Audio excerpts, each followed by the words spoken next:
Тема с продължение от вчера. Здравейте, аз съм студентка в Стопанската академия в Свищов. Сигурно не съм първата, която ви пише.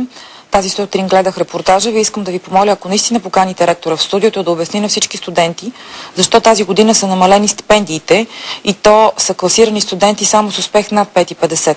Защо с успех почти 6,00 вземам по 50 лева, а миналата вземах по 70 лева и то с по-нисък успех. Може ли с пълно 6 да взимаш 60 лева, а миналата бяха 100 или 120? Къде са парите?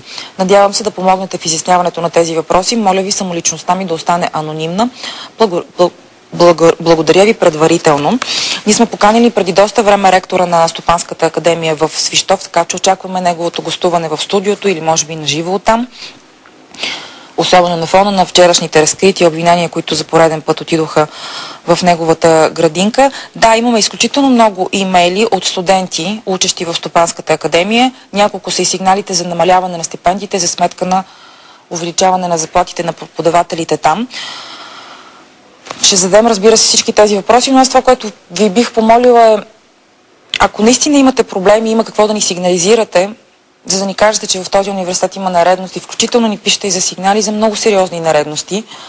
Не дайте да бъдете анонимни, ако имате да кажете нещо, просто застанете с лицето си без страх, ако наистина искате да промените нещо, което ви притеснява.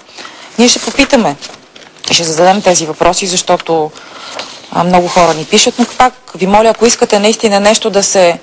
Ако искате все пак нещо да се промени в висшето учебно заведение, в което учите, със сигурност няма да се промени чрез анонимността ви. Повярвайте. И така както ние заставаме с лицата си и говорим всяка сутрин пред вас, така е хубаво и вие да кажете истината, пак да кажа, ако искате реалността да се промени.